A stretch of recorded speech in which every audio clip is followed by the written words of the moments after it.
Welcome to our channel, where the ordinary transforms into the unsettling.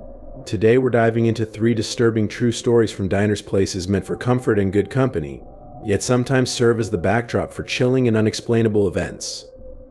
From late-night strangers to eerie happenings in quiet booths, these tales will make you think twice about your next meal out. Before we begin, we want to thank each of you for your incredible support. Your views, likes, and comments fuel our passion for sharing these haunting stories with you. We wish you all good health, peace, and safety as we explore the shadows together. Sit back, maybe grab a coffee if you dare, and let's uncover the darkness that hides in plain sight.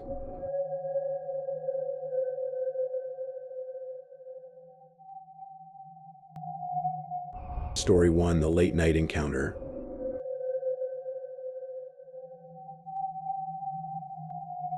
As the car engine hummed beneath me, the darkness pressed in from all sides, enclosing me in a suffocating embrace. I tried to push away the thought, but it insisted on returning. What kind of person could sit alone in a diner at the edges of town at such an hour? A place so nondescript, so forgotten, that it existed only in the periphery of some unseen, unspoken map. That kind of loneliness was an infection and illness that seeped into the bones of anyone who ventured there long enough. The diner, at the moment it was open, seemed like a place caught between 2 points in time, between 2 possible worlds. There was something about it that repelled real life. The coffee always tasted the same, bitter and slightly burnt, like something that had been left to rot just beyond the edge of memory. The patrons were like fragments of dreams, their faces glazed and distant, as if they'd been living inside the diner for 1,000 years. Even the hum of the jukebox was off-key, some faint mocking of an era long past, a pale and haunting echo. The man who came in from the darkness. When the man entered, I wasn't sure how to place him. He wasn't tall or short, not particularly handsome or ugly. His face was the kind that could fade from your memory a moment after you looked away. He could have been anyone who passed through that door, anyone who could fill the endless spaces in that empty booth. Yet there was something about him that gnawed at the edges of my perception, something in his presence that felt wrong. When he asked for coffee, I went through the motions automatically. The clink of the mug on the counter was drowned out by the oppressive silence of the room. I could feel his gaze even as I turned away. There was a subtle weight to it, as though he were looking through me, not at me. He sat in the corner, at the table closest to the window, and I couldn't help but feel his eyes following me as I moved. I tried not to meet his gaze, but it was impossible. His eyes never blinked. Not once. His questions began innocuously enough. What was the time? Did I live nearby? Where was I from? There was an odd cadence to his voice, something that felt rehearsed, as though each word had been carefully chosen, weighed in a balance of hidden motives. At first I answered with polite brevity, but with every word that escaped my lips, I felt a small piece of myself slip away. My answers became mechanical, devoid of warmth, as if I were reciting lines in a play I never agreed to star in. There was something about him that made me feel transparent, like a character in a story who didn't have any more agency than a shadow at dusk. "You don't mind working the late shift?" he asked, leaning forward just a bit, his smile widening in a manner that could have been charming if it hadn't seemed so empty. The words hung in the air, drifting like smoke, but they didn't touch me, didn't connect. His eyes glinted, just for a second, and I couldn't tell if he was aware of the unease spreading through my chest. "I don't mind," I said, my voice a hollow echo of its former self. But I did mind, and I wasn't sure if I was talking to him or if I was talking to myself. There was a coldness in the air around him, a pall that settled over me, as if I had entered a place where time no longer moved forward, but spiraled in on itself, a place where nothing could escape the gravity of its own fate. The closing. When the diner finally closed, it was as if the room had sighed, deflated and empty. I wiped down the counter and locked the door behind me, my fingers numb as I slid the key into the lock. The parking lot stretched out before me, a void of asphalt and shadow. The flickering street lamp cast a sickly yellow glow, but it only illuminated a fraction of the lot, leaving the rest of it hidden, unspoken. My car was the only one there, as it always was. Yet tonight something felt different. I hesitated before stepping into the night. Across the lot, an unfamiliar car sat parked in the dim light, its shape indistinct, its windows blacked out. I couldn't shake the feeling that it had always been there, that it had been waiting silently for me. The hairs on the back of my neck stood on end, and I couldn't breathe. I wanted to run, to flee, but my legs felt like lead, unable to respond to the unspoken command of survival. I convinced myself that I was imagining it, this sense of wrongness, but my heart hammered in my chest as I hurried toward my car. The wind howled through the empty lot, an unnatural gust that swirled around me, making the silence feel even more suffocating. The night seemed to stretch on endlessly, as if it were waiting for something to happen, something inevitable. The road. The drive home should have been uneventful. The road stretched before me like an open mouth, but the tires on my car hummed a dissonant tune, one that matched the tightening knot of anxiety in my stomach. I could hear the rush of my breathing, shallow and unsteady, but even that sound was swallowed by the oppressive quiet. The road was like an artery, and I felt as though I were being drawn into the heart of something vast and impersonal. Then it happened. The unmistakable shudder of the tire deflating, first a quiet hiss, then a deep, aching groan as the car lurched to one side. I cursed under my breath, pulling over onto the shoulder of the highway. The headlights illuminated the endless stretch of trees to my left and right, but they were no comfort. The wilderness seemed to press in on me, like a living thing that longed to swallow me whole. I stepped out of the car, but the cold air made me shiver, and I could taste something bitter in the back of my throat. The flat tire lay there, a reminder of my helplessness, my vulnerability. My fingers fumbled with my phone, but the signal flickered in and out like an old film reel that was slowly unspooling. And that was when I heard it, the sound of an engine cutting through the silence, a low hum that sent a chill crawling down my spine. I glanced in the rearview mirror, and for a moment I thought I saw the shape of a car approaching, its headlights obscured by the dark. It wasn't just the sound. The vehicle seemed to materialize, slowly pulling into view, like some malign presence dragged from the depths of a nightmare. The car seemed to glide rather than move, its approach impossibly slow and deliberate. The man returns. He stepped out of the car, and I felt my body lock up in terror. He was taller than I remembered, his figure stretching long and unnaturally, like a marionette jerked too quickly by invisible strings. He moved toward me with deliberate slowness, each step heavy, as if weighted by something I couldn't quite understand. Trouble, his voice was smooth, too smooth, as though it had been honed to perfection, like the voice of someone who knew how to manipulate fear without effort. I said nothing, my tongue frozen in my mouth. I wanted to speak, to refuse his offer of help, but the words would not come. He stood there, just outside the reach of my car, his shadow stretching impossibly long across the asphalt. "You should be more careful," he said, his tone now dripping with something cold, something alien. "It's dangerous to be out here alone. At night." I forced myself to speak, but it came out as a broken rasp. "I'm fine." But it was clear to both of us that I was not fine. The attack. Before I could react, his hand was already on the door, wrenching it open with an unnatural force. The sound of metal scraping against metal sent a jagged tremor through my spine. He leaned in, his face too close, his breath warm and stale. "Get out," he hissed, his voice low, like something far worse than a man was speaking through him. I scrambled to reach for my phone, my fingers trembling, but I managed to dial the emergency number. The operator's voice was a faint, distant murmur, barely audible over the pounding of my heart. "I'm on the phone with the police," I said, my voice hoarse with desperation. "Please help me." For a moment he froze, as though considering his next move. His eyes flickered in the dim light, and I could see a cold, calculating gleam in them. But then, just as swiftly as he had come, he retreated, his movements like that of a shadow slipping back into the depths. The car door slammed shut. Their aftermath. When the police arrived, their lights illuminated the scene, but their presence felt like a futile attempt to push back the inevitable darkness. They spoke in reassuring tones, but their words felt hollow. The man, if he had ever been real, was gone. The car was nowhere to be found. And yet, as I drove away, I couldn't shake the feeling that I was still being watched. The silence of the night pressed in once again, suffocating me with its weight. And I realized with growing dread that the man wasn't gone. He was still there, waiting for me, waiting for anyone who dared to linger too long in the shadow of that forgotten diner, waiting for those foolish enough to think they could escape. The terror would never end. It would only grow, a malign presence that would follow me through every road, every town. The man had no end, and neither did I.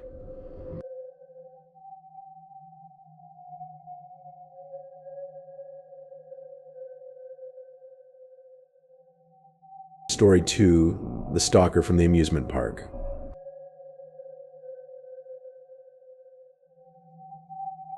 It started with an innocent enough encounter, a stranger in a sea of strangers, his presence no different than the countless others who pass through the gates of the amusement park every day.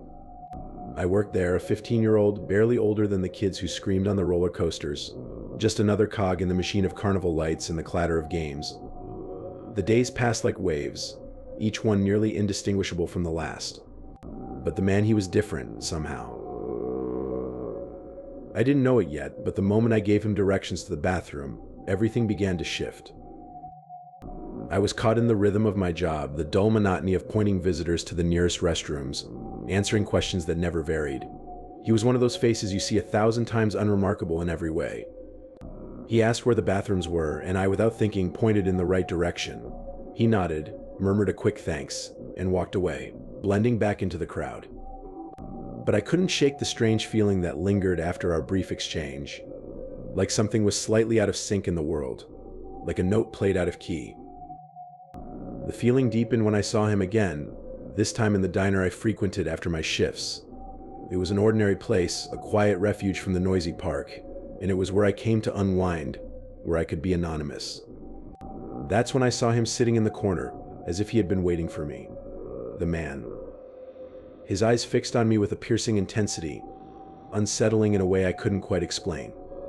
His gaze was unnaturally still, unblinking, as though he wasn't seeing me but something else, something darker, something that lurked just beyond the surface of his vacant stare.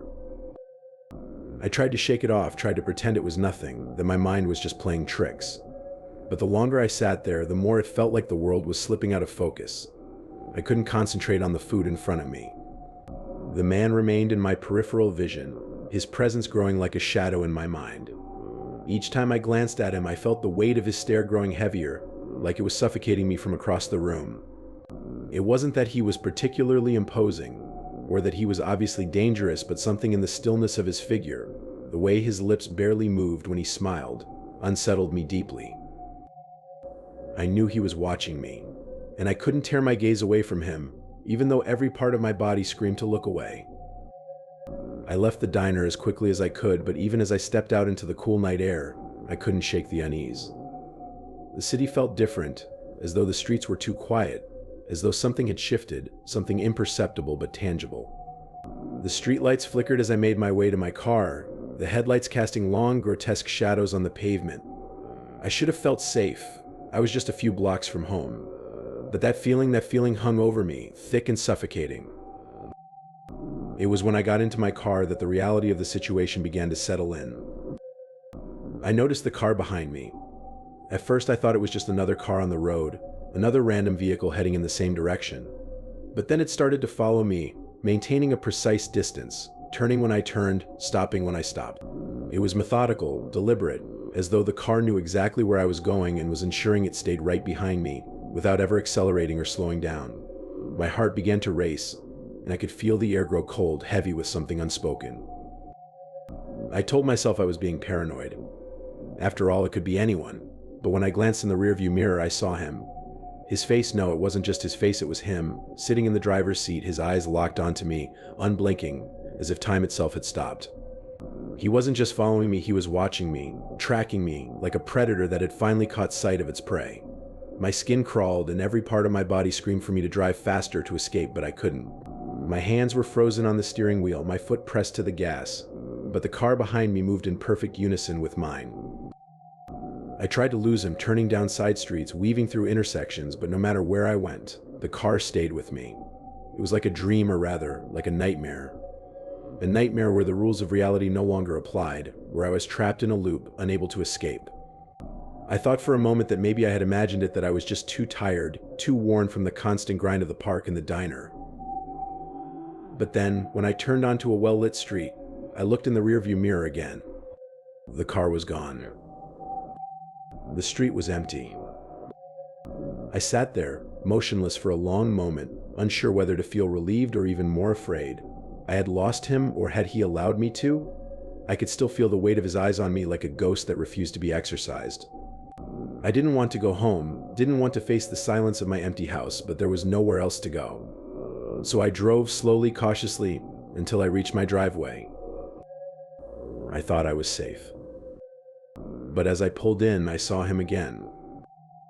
He was standing at the edge of my yard, his form barely visible in the dark. At first, I thought it was an illusion, a trick of the shadows, but no, there he was, his presence like a black hole pulling at the edges of the world. His face was not as it had been before. It was twisted, the smile too wide, too knowing, as though he had been waiting for this moment, waiting for me to come home. There was nothing human about that smile. It wasn't a smile of recognition. No, it was something more. Sinister, like the kind of smile you might see on a thing that shouldn't exist, the kind of smile that spoke of things unspeakable. I couldn't move. My body was frozen in place, my mind a whirl of conflicting thoughts, each more disjointed than the last. Should I call the police? Should I run inside? I could feel my heart pounding in my chest, the fear crawling up my throat like bile. But before I could do anything, he spoke. "Don't worry," he said, his voice a rasping whisper that seemed to cut through the air like a knife. "I'm not going anywhere." I tried to scream, but my voice was lodged in my throat, a tight knot of terror that refused to escape. And then, without warning, he vanished just like that. One moment he was there, and the next he was gone, swallowed by the shadows. I don't know how I made it inside. The world felt wrong, more wrong than it had ever felt before. I locked the door behind me and collapsed against it, unable to shake the feeling that something was watching me, something that was always just out of sight, lurking in the periphery. I called the police, but they found nothing. Of course they found nothing.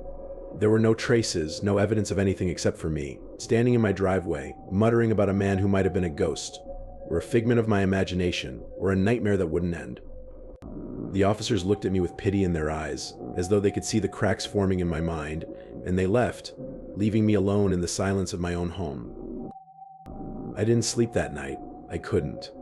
The next day, the unease followed me, haunting my every step, tightening around me like an invisible noose.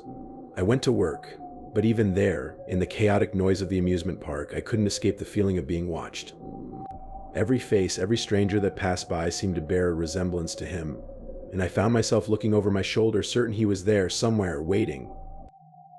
It was a few days later that I realized something: he had never really left. Every time I closed my eyes, I could feel his presence. It was as if he had embedded himself into the very fabric of my reality, a stain that refused to wash away. And then, one night, I woke to the sound of a knock at my door.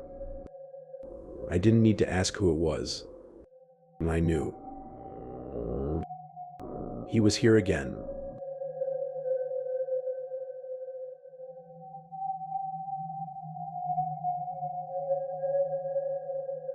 Story 3: A late-hour encounter.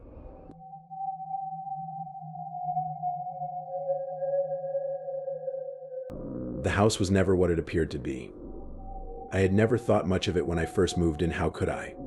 It was a home like any other, nestled in a forgotten corner of the world, a place where the air felt heavier than it should, and the shadows always lingered longer than necessary. But there was more to it than that. I realize now, though I wish I could unsee it. There is a quality to certain places and unease that seeps into the bones of their inhabitants, and over time, it becomes as inescapable as the darkness itself. It was that night, that very night, that I felt it for the first time with such clarity. The presence I had sensed in fleeting moments before, the thing that could not be named, and yet was undeniably there, had come into focus, if only for an instant. I had always thought the sensation was the product of my own fragile nerves, but now I knew it was something else. It had always been here. It was waiting for me, and tonight, I had no choice but to confront it. The room, once a familiar space of quiet solitude, now felt alien, as though it had been rearranged by forces far beyond my comprehension. The shadows, which should have been harmless, had become twisted, malformed, stretching across the walls like the fingers of something long forgotten, desperately trying to reassert its existence. The small sounds, the creaks, the taps, the scratching from the darkness grew louder, more insistent. Each noise seemed like 1,000 voices echoing within the confines of the walls, each one clamoring to be heard. I stood there, in the middle of the room, unsure of where to go or what to do. Every part of me wanted to flee, to tear open the door and escape into the unknown. But something held me in place, something far stronger than fear, something that curdled my thoughts and dragged them into places where no light could reach. I could feel the pressure of it, thick as smoke, in my chest. The air was so heavy now, so charged with a malevolent force that I could scarcely breathe. Then, once again, that unmistakable sound, the tap. Soft at first, but sharp enough that it seemed to vibrate through my skull. I had learned long ago to dismiss the sounds, to convince myself that the house was simply old, that the shifting beams and groaning foundations were the result of time's insidious erosion. But tonight they seemed different. Tonight they were purposeful. I strained my ears, listening intently, and the tap became a knock, a sharp rap against the door again, and again, like a beckoning. I tried to tell myself that this was just the wind, that something had blown against the window and caused a shift in the atmosphere, but no. The wind was still. The air outside was so still that it felt as if the entire world was holding its breath, waiting for something to happen. The knocking continued, louder now, its rhythm like a slow countdown. It was not a knock that any visitor would make. It was not human, not even animal. It was the knock of something that had no business in this world. I took a step toward the door, drawn to it, compelled by some force I could not understand. The silence between the knocks was unbearable, thick with an expectancy that hummed in the air. I reached out, my hand shaking uncontrollably. The door handle felt cold, unnaturally cold, as if it had been waiting for me to touch it, to open it, to acknowledge its presence. My breath caught in my throat as the moment stretched on. In that instant, I knew that opening the door was not just a choice. It was a decision that could never be undone, a threshold that could not be crossed without consequences. But I was already too far gone. I had already crossed it the moment I had heard the first knock. I turned the knob. The door opened slowly, creaking as though the very hinges screamed in protest. I had expected to see nothing, to open the door and find only the empty hall beyond, as it had always been. But that was not what greeted me. The air beyond the door was different. It was colder, thicker, as though it had been drawn from some dark place where time did not exist. The hallway, once bathed in the familiar glow of the hallway light, was swallowed by darkness and absence of light that seemed to extend into infinity. The silence was deafening, oppressive, and yet it vibrated with something that made my skin crawl. A vast, yawning space that should not exist in the small confines of this house had opened before me. And there, in the center of the darkness, was a figure. It was tall, impossibly tall, and its shape wavered like heat rising from the pavement. It was not solid, not quite real, and yet it was there. I felt it. I saw it, or perhaps I saw only the impression of it, an echo of something that had been pressed into the fabric of the house. Its form was indeterminate, shifting, constantly changing, as though it had no fixed identity of its own, but was merely the suggestion of something far worse. It was not a man. It was not an animal. It was a hollow, shifting void that seemed to consume the light around it. I should have slammed the door. I should have screamed. I should have run. But I stood there, paralyzed, unable to move. The thing did not move toward me, but it did not need to. It was already inside me, its presence seeping into the room like poison, filling every corner with its essence, making the walls tremble. The knocking came again, louder now, more insistent. It was coming from the thing behind me, from the space that I could no longer distinguish from the rest of the house. The tapping, the rapping, the pounding, it was all around me, all inside me. The thing's voice, if it could be called a voice, whispered something, though I could not understand it. It was a language older than words, older than sound, and it filled my mind with images that were both foreign and familiar. In that moment, I knew I was no longer alone. The figure of the thing shifted again, and in its motion I saw the world bend, saw the edges of the room warp as though it were made of liquid, as though I could be dissolved into it. I felt myself slipping, felt my very perception of reality beginning to dissolve, and I knew that there was no escape from this. It had always been here, waiting. I stumbled back, desperate to close the door, but as I moved, I felt the presence of the thing moving with me, following me, pressing against me. I reached for the door, but it was not there. There was nothing behind me, only a vast emptiness. The space behind the door had disappeared, and I was now standing in a void that stretched on forever, where time had no meaning, and the air itself had turned to cold ash. I turned around in desperation, my breath coming in short, panicked gasps, but there was no escape. The thing was behind me, beside me, inside me. Its whispering had grown louder now, its language like an incomprehensible lullaby, a chant that echoed through the void. I collapsed to the ground, my hands shaking uncontrollably as I reached for anything to hold on to. But there was nothing. No floor beneath me. No walls to brace against. Only the void, the whispers, and the thing. I cannot tell you what happened next. I wish I could. But there was no time. There was no moment between the knock and the door closing, no moment to breathe or to think. It was as if I had been swallowed whole by the house, by whatever ancient force had been waiting for me to open that door. All I know is that I am no longer in that room. I am no longer in this world. I am somewhere else, somewhere darker, and I can hear it still, the knock, the tapping, the whispers. They never stop.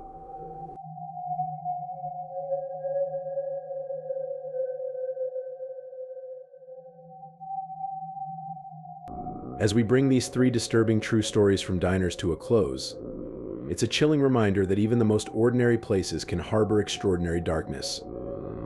Diners, often seen as warm, welcoming spots for late-night coffee or early morning meals, sometimes serve as unexpected stages for encounters that linger in the shadows of our minds.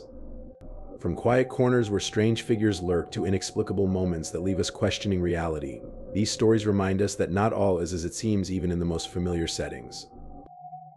We hope these tales have both captivated and unsettled you, leaving you with a sense of the eerie and unknown. These narratives aren't just stories, they are lived experiences, shared in the hopes of connecting us to the mysteries that surround us daily. To everyone watching, thank you for your time, your support, and for being part of this journey into the unknown. Your likes, shares, and comments inspire us to keep uncovering and sharing these haunting tales. We are endlessly grateful for your ongoing support of our channel. It's because of viewers like you that we're able to keep exploring these chilling corners of reality. As always, we want to extend our warmest wishes for your health, happiness, and safety. Stay vigilant. Whether you're grabbing a bite at your favorite diner or heading out for the evening, sometimes the strangest moments happen when we least expect them.